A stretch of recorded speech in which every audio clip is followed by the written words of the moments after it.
Welcome back, everybody. Here we are with another edition to after preseason week 2. First things first, Jameis, if you're watching, good win. But as I said before, it's preseason games. There are exhibition games. Every game you're supposed to get better. You got better. That's good.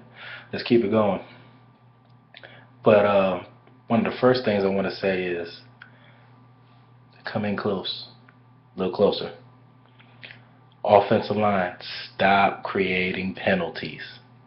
Whether you're giving up sacks, you're giving up 10-yard holding penalties, or all false start penalties. Stop putting the offense in 1st and 20 and 1st and 25 and 30. It's ridiculous. Now, they did do some good things at key situations. They held their blocks. They did it with little continuity. They did good. But you got to lower the penalties. Was it 14 penalties for 150 yards? Don't quote me on that. I know it's over 100 yards, 125 yards, something ridiculous like that. Mostly on the offensive line. Jameis Winston, if you're watching this, flashback to your scouting combine. Remember when you ran the 40? Remember when everybody said you couldn't run? Ironically, you have more rushing touchdowns than Marcus Mariota. Funny how that works out. You weren't supposed to be mobile. But anyway, good win, Jameis. Way to fire the ball down the seams, hitting in the cracks. I don't know what exactly happened on that deep ball to Mike Evans. I don't know if it was because he pulled up or you got too excited because you saw him one-on-one. He had the corner beat. I don't know. But I think that is the play that Mike came up with a hamstring injury. And speaking on a hamstring injury, I think it's the same tweak from what he had in minicamp. Nothing serious. Got to get it out of there. Nothing to be too serious about, Bucs fans.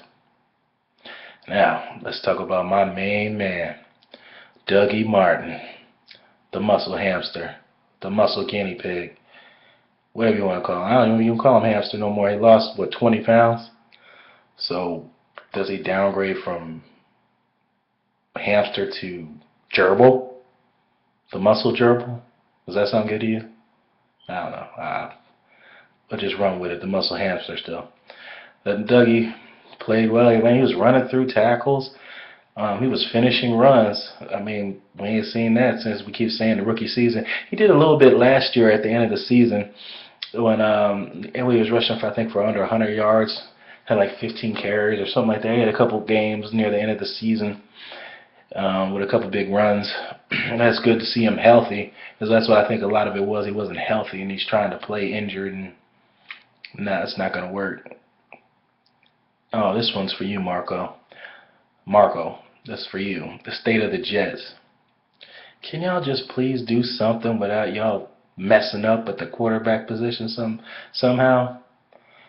How is it the Jets have 2 quarterbacks that have butt-related fumbles, and then you got a quarterback that gets punched in the jaw because he owes another guy money and says something slick about it, and then Rex Ryan's an a-hole and picks the guy up the next day. Gotta love it. Remember I was talking about preseason scrimmages, meaningless games. Whenever people ask, who's winning? Who cares? They're scrimmages. Look at individual performances. That's what these are all about. With that being said, with meaningless games, Packer fans, this one's for you. How do you feel about Jordy Nelson going down? Non-contact injury. Sucks, huh? I'm not laughing. I'm not making a joke of it. It's stupid that your best players are going down in meaningless games, and it's a non-contact injury. Suddenly, the Vikings don't seem so stupid when they don't play AP at all. AP doesn't play in preseason games. Just saying. Will anybody else do this? Oh, yeah, and Jameis Winston got lucky. He didn't twist his ankle near the second quarter. Yeah, second quarter. I mean, it was after a sack. His foot got caught under there. That could have been devastating after just watching Mike Pouncey get his ankle rolled up on, and now he's got a broken ankle and needs immediate surgery. Good luck, Big Ben. You needed a line for the past 7 years. You got a decent center, and now he's out. Just keep scrambling, homie. Stay loose in the gym. Get your tie bow on, or whatever you want to call it. Hang on, Antonio Brown. I'm sure he got some good footwork, juking and jiving and throwing them balls downfield.